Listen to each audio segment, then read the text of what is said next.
هي الحلقات تحفظني بآيات من القرآن، هي الحلقات تملأني بحب المصطفى العدنان، هي الحلقات تحفظني بآيات من القرآن، هي الحلقات تملأني بحب المصطفى العدنان، وأخلص نيتي دوما لرب واحد ديان بروح ملؤها طهور. Sure Necm tefsiri 1. ayeti başlayıp okuyayım inşallah.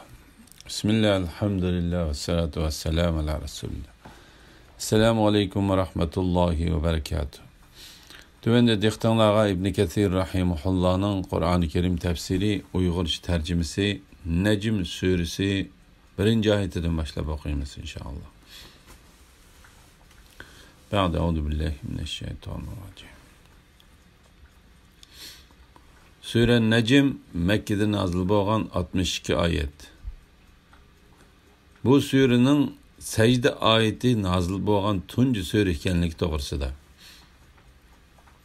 İmam Buxoriy Abdullah'ның mundaq deganligini rivoyat qiladi. Sure Necm secde ayeti nazil bolgan tunji suredir. Payg'ambar alayhisalom bu surada secde qildi. Uning oqidagi faqat bir odamdan boshqa kishilarmi secde qildi. Men o odamning bir siqim to'pi ilib, uning ustiga secde qilganligini ko'rdim. Shundan keyin uning kafir holda o'ldirilganligini ko'rdim. U Umay ibn Halab edi. Bu hadisni İmam Muslim, Abu Davud ve Nesai qatorliqlar rivoyat qilgan. Bismillahirrahmanirrahim. Nihayet şefkatlik ve mehriban Allah'ın ismi bilen başlayayım. Saqıgan yıldızlar bilen qasam ki, sizlerning hamrohinglar, yani Muhammed aleyhisselam, gumrah bo'lmadi ve yoldan adashmadi. U öz nefsi xohishi bo'yicha so'zlamaydi. Faqat uningga nozil qilingan vahyini so'zlaydi. Allah Teala'nın Peygamberinin haq ekanligiga ve onun faqat vahyini so'zlaydiganligiga qasam qilish to'g'risida. Şa'bi ve boshqalar yaratquchi Allah mahluqotlardan nimani xolasa shuning bilan qasam qiladi. Yaratilguchi faqat yaratquchi bilan qasam qilish kerak deydi. Buni İbn Abu Hatem rivoyat qilgan. Saqıgan yıldızlar bilen qasam ki, İbn Abu Najih Mujahidning bu ayetni tang yurish bilan saqiydigan örker yıldızlar bilen qasam ki deb tafsir qilganligini rivoyat qiladi.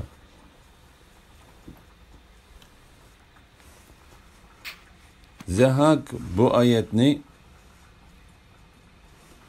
şeytanlar etilgan çağda saqıgan yıldızlar bilen qasam deb tafsir qildi. Bu ayetning mazmuni Allah Teala'nın tövendiki ayetlerinin mazmuni o'xshaydi. Yıldızlarning joylari bilen qasam qilaman. Shubhisizki agar bilsanglar, u yıldızlar Allah'ның ulug' qudratini ko'rsatadiganligi uchun albatta katta qasamdir.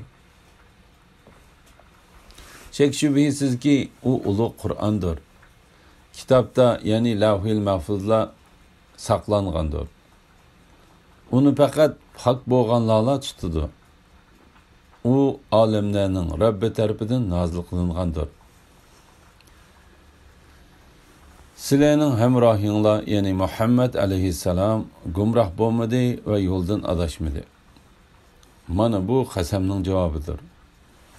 Bu qasam Peygamber aleyhisselamning to'g'ri yo'lda ekanligiga, haqqi ergashganligiga, nodonlik bilan xato yo'lga mangan nadon gumrohlardan ve haqni bilib turib qasdan uningdan boshqa narsaga adashganlardan emasligiga guvohlik berishdan iboratdir.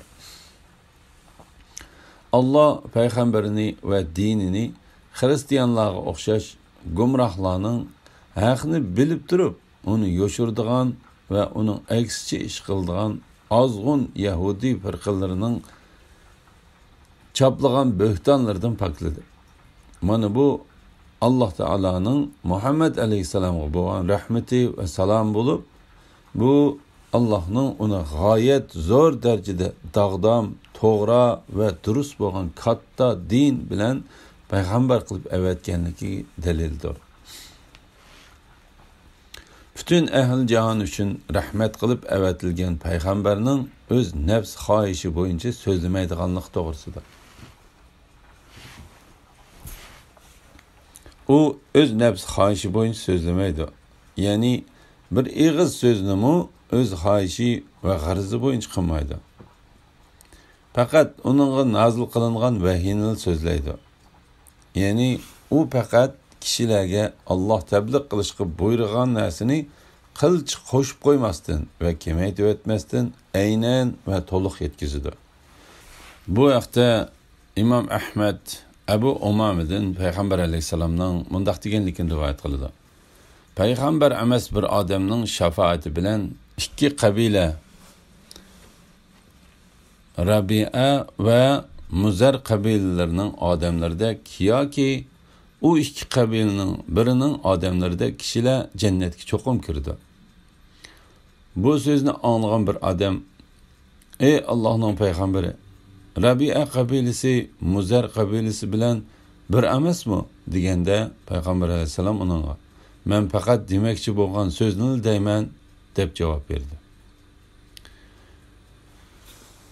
La ilahe illallah Muhammed Resulullah. İmam Ahmed Abdullah ibn Amr'ның mundaq degenligini rivayet kıldı. Men Peygamber Aleyhisselam'dan anlagan her qandaq näsini yadlı bilish üçün yezip alatdım. Quraysh musulmanlar bana sen Peygamber Aleyhisselam'dan anlagan her qandaq näsini yezip aladı ekensen. Peygamber Aleyhisselam bolsa bir insandır. O açığı kelgen çağdımı sözleydi dedi.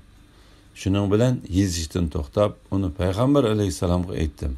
O yazgan, mening jenim ilkidi bo'lgan zat Allah bilen qasam qilman ki, men faqat haqni so'zlayman dedi. Buni İmam Abu Davud rivayet qilgan.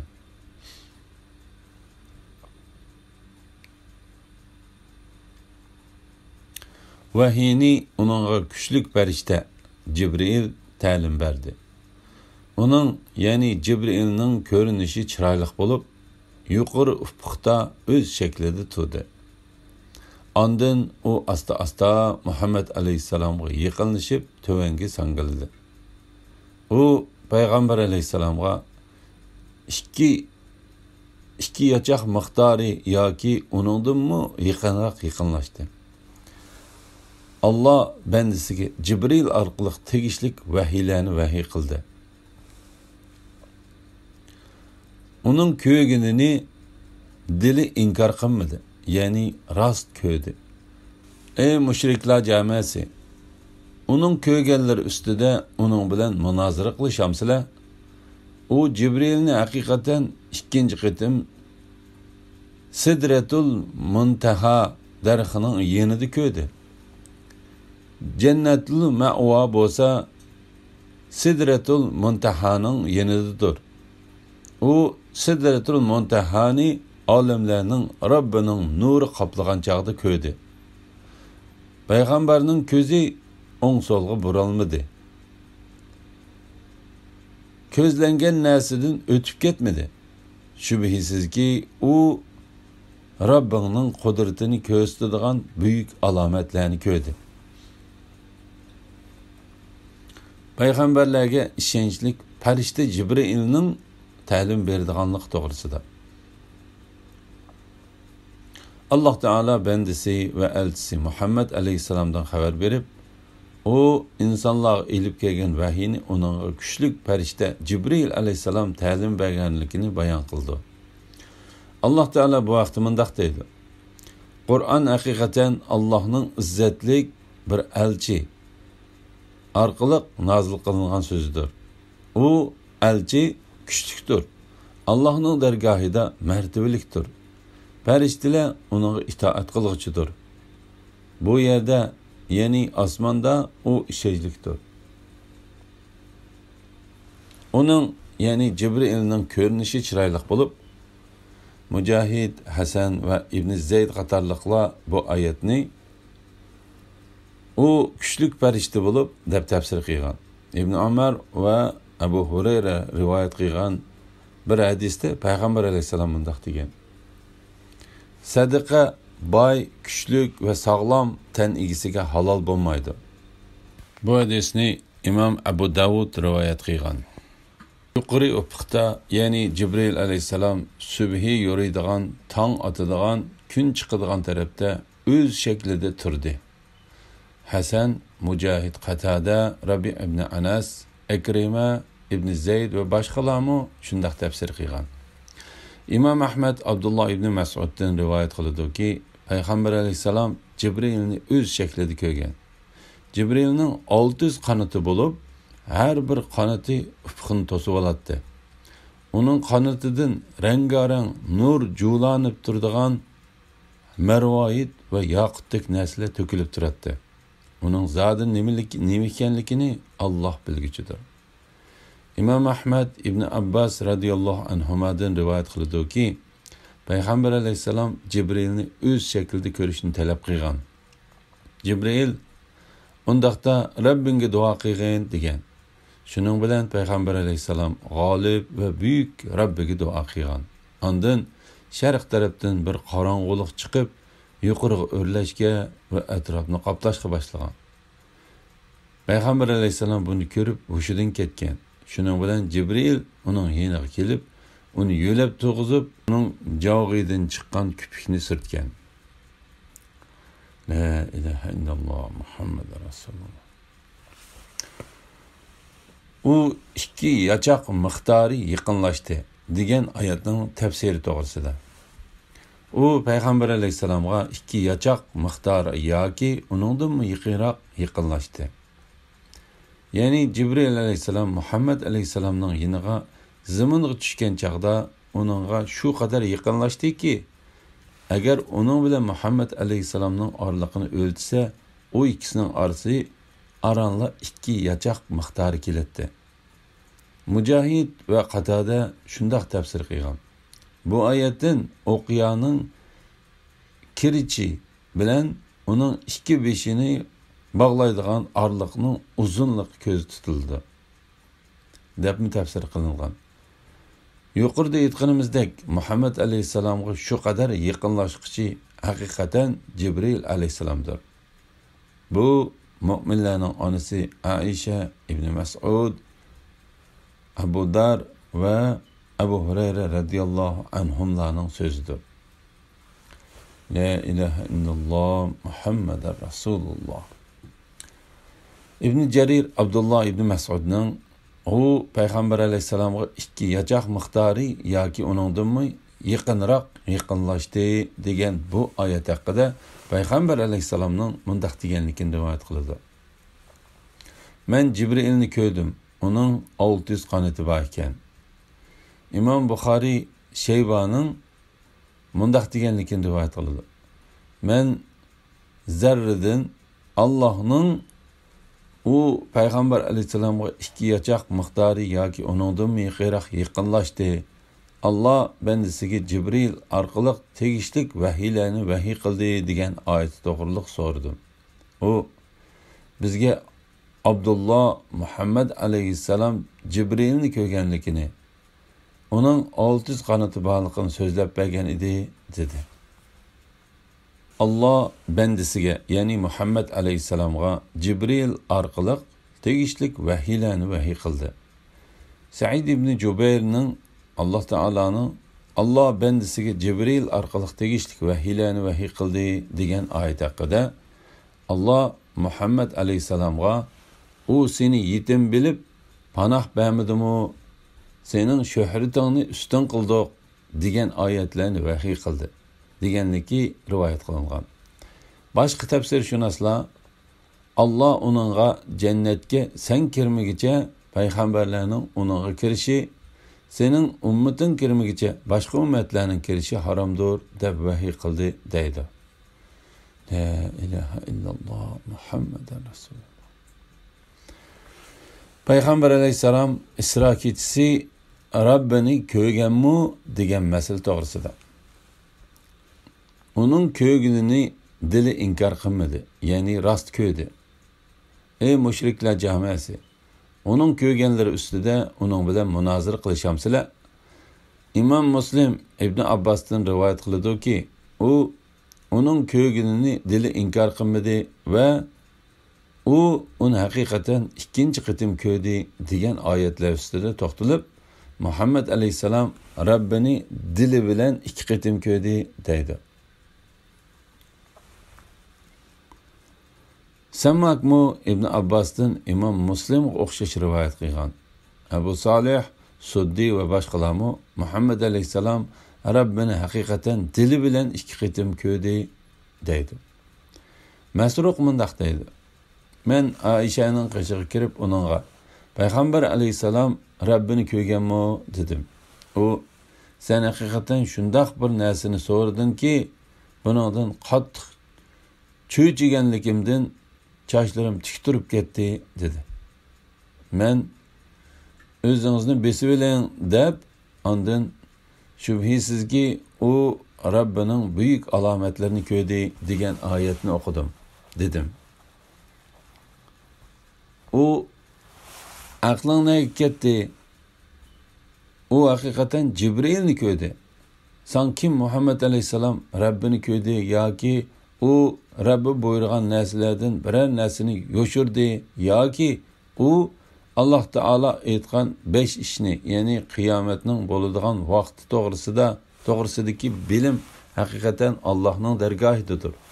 Allah yomg'irni o'zi belgilagan vaqtda va o'zi belgilagan joyga yog'dirdi deganlarni biladi deb xabar qilgan bo'lsa, bu Allohga eng cho'ng yolg'onni chaplagan bo'ladi. Amaliyotda u Jibrilni ko'rdi. Uni o'z shaklida faqat 2 qitim ko'rdi. Bir qitim Sidratul Muntaha daraxining yonida, yana bir qitim Ajiyatda ko'rdi. Jibrilning 600 qanoti bor bo'lib, ufqni yo'g'igan edi dedi. İmam Muslim Abu Darning mundaq deganligini rivoyat qildi. Men Payg'ambar alayhisalomdan Rabbingni ko'rdingmi deb so'radim. U Rabbim nurdir. Nurni qandoqmi ko'raman? Yana bir rivoyatda nurni ko'rdim deb javob berdi. U Jibrilni haqiqatan ikkinchi qitim Sidratul Muntaha daraxining yonida ko'rdi. Jannatul Ma'va bo'lsa Sidratul Muntahaning yonidadir. Mana bu Payg'ambar alayhisalomning Jibrilni Allah yaratgan o'z shaklida ikkinchi qitim ko'rishi bo'lib, u Isro kechasi edi. Biz Isro to'g'riliq rivoyat qilingan hadislarni Sura Isroning 5-ida bayon qilgan edik. Shuni uni bu yerda qayta takrorlab o'ltirmaymiz. İmam Ahmad ibn Mas'uddan u Jibrilni haqiqatan 2 qitim Sidratul Muntaha daraxining yonida ko'rdi degan bu oyat haqida Payg'ambar alayhisalomning mundaq deganligini rivoyat qildi. Men Jibrilni ko'rdim. Uning 600 qanoti bo'lib, uning paylaridan rangarang nur julalanib, marvoyit va yaqutdek narsalar to'kilib turadi. İmam Ahmad yana Abdullohning mundaq deganligini rivoyat qildi. Payg'ambar alayhissalom Jibrilni o'z shaklida ko'rdi. Uning 600 qanoti bo'lib, har bir qanoti ufqni to'sib oladi. Uning qanotidan rangarang nur va yaqutdek narsalar to'kilib turadi. Uning zoti nima ekanligini Alloh obdan bilguchidir. İmam Ahmad yana İbn Mas'uddan Payg'ambar alayhissalomning mundaq deganligini rivoyat qildi. Men Jibrilni Sidratul Muntahaning yonida ko'rdim. Uning 600 qanoti bor edi. Bu hadisni rivoyat qiluvchilardan biri mundaq deydi. Men Asimdan Jibrilning qanotlarining cho'ng kichikligini to'g'riliq so'radim. U menga darhol javob bergil unimidi. Keyinroq u mundaq dedi. Payg'ambar alayhisalomning ba'zi sahobalarning menga xabar qilishicha, uning bir qanotining cho'ngligi sharq bilan g'arbning oralig'ida keldi ekan. İmam Ahmed İbn Mas'ud'dan Peygamber aleyhisselamның mundaq deganligini rivoyat qiladi. Jibril aleyhisselam mening yenimga nur chechib turadigan muallaq yeshil ton ichida keldi. İmam Ahmed Amirning mundaq deganligini rivoyat qiladi. Masruq Ayşe radhiyallohu anhaning yeniga kirib, ey mu'minlarning onasi, Muhammed aleyhisselam Rabbini ko'rganmi degan edi. Ayşe Allah'ını pak deb bilaman. Aytganlaringdan qattiq cho'chiganligimdan sochlarim tik turib ketdi. Sen 3 ishni bilmamsan. Kimsan ularni so'zlasa, u haqiqatan yolg'on so'zlaydi. Birinchisi, kim sana Muhammed Rabbini ko'rdi desa, u haqiqatan yolg'on so'zlagan bo'ladi, dedi. Ondan Ayşe, ko'zlar Allohni ko'rmaydi. Allah ko'zlarini ko'rib turdi. Allah har qanday odamga faqat vahiy orqali yoki parda oqsida yoki bir payg'ambarni avatib o'z ismi bilan uning xohlagan vahiyni qilish orqali so'z qilgan degan oyatlarni o'qidi. Ikkinchisi, kim sana Muhammed aytisi bo'ladigan ishlarni biladi desa, u haqiqatan yolg'on so'zlagan bo'ladi, dedi. Ondan qiyomatning bo'ladigan vaqti to'g'risidagi bilim haqiqatan Allohning dargohidadir. Allah yomg'irni o'z belgilagan vaqtda va o'z belgilagan joyga yog'dirdi. Bachchidandikilarning nima ekanligini, ya'ni o'g'ilmi, qizmi, bejirimmi, kamtukmi, baxtlikmi, baxtsizmi Allah biladi. Üçüncüsü, kim sana Muhammed haqni yo'shirdi desa, o haqiqatan yolg'on so'zlagan bo'ladi, dedi. Ondan, ey payg'ambar, Rabbing tarafidan sana nozil qilingan ahkamlarning hammasini yetkizgin degan oyatni o'qidi va mundaq dedi. Lekin payg'ambar alayhisalom Jibrilni o'z shaklida 2 qitim ko'rdi. İmam Ahmed yana Masruqning mundaq deganligini rivoyat qiladi. Men Ayşe'nin yeni dedim, onunla Allah o yani Muhammed aleyhisselam Cibril'in hakikaten roşen ufukның şarkıda köydü. O Cibril'in hakikaten ikinci qitim Sidratul Muntaha darixinin yenidi köydü deydi emas mı desem, Ayşe, men bu vaqtda bu ümmetin tuncu bulup Peygamber aleyhisselamdan bu sualını sorgan idim. O mening ko'rganim haqiqatan Jibrildir deb javob bergan edi. U Jibrilni Allah yaratgan o'z shaklida faqat 2 qitim ko'rdi. Bir qitim uni osmondan zaminga tushayotgan chaqda, uning jismi ufqni to'sgan holatda ko'rdi. Uning jismi osmon bilan zaminning oraliqidanmi cho'ng edi, dedi. Buni Imom Buxoriy va Muslim rivoyat qilgan. Farishtalarning nurning va har xil ranglarning sidra darixini o'rib olganlik to'g'risida. U Sidratul Muntahani farishtalar olimlarning Robbining nuri va ko'zni qamashtiradigan har xil ranglar qoplagan chaqda ko'rdi.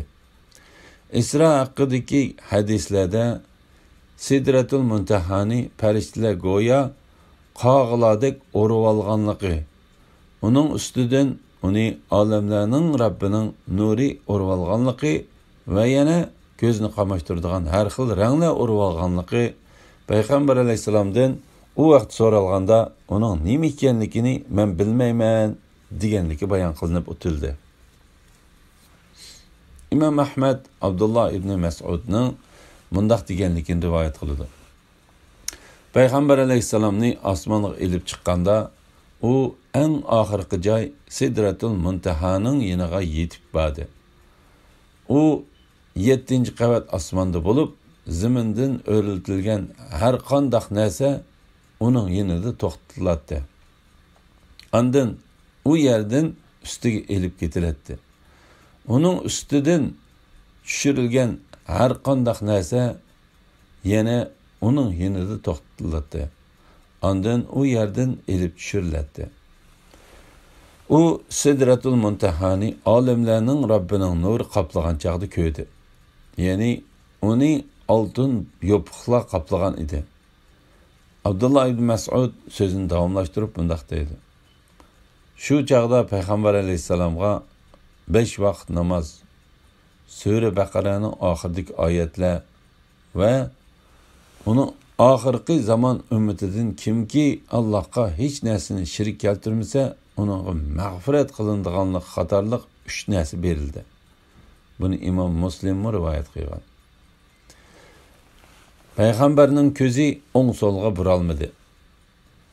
Ko'zlangan narsadan o'tib ketmadi. Ibn Abbas radhiyallohu anhuma bu oyatning ma'nosi uning ko'zi o'ng so'lga ketib qolmadi deganlik bo'ladi dedi. Ko'zlangan narsadan o'tib ketmadi. Ya'ni Alloh buyurgan narsadan o'tib ketmadi. Mana bu buyruqni o'rinlashda mustahkam turishdiki va uningga qattiq itoat qilishdik katta sifatdir. Chunki u faqat Alloh buyurganini qildi. Alloh bergan narsadan ortiq so'ramadi.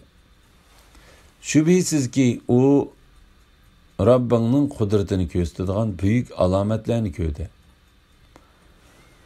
Alloh taolo bu vaqtda mundaq degan. U Muhammad alayhissalomga qudratimizning dalillarini ko'rsatish uchun sunniy aqidadagi musulmonlardan Isro kechisida payg'ambar alayhissalomning Alloh taoloni ko'rishi sodir bo'lmagan degan qarashda bo'lganlar bu ikki oyatni o'z so'zlariga dalil qiladi. Ular chunki Alloh shubhisizki u Rabbingning qudratini ko'rsatadigan buyuk alomatlarni ko'rdi dedi. Agar u Rabbini ko'rgan bo'lsa edi, albatta u bu xabarni kishilarga cho'qim deb beradi deb qaraydi. Alhamdulillah. Yuqorida Sura Najm tafsiridan 18-oyatgacha angladinglar. Oxirini keyin qitimliq o'qishimiz davomlashtiramiz inshaalloh. Va sallallohu ala Muhammad va ala alihi va sahbihi ajma'in. Assalomu alaykum va rahmatullohi va barakatuh.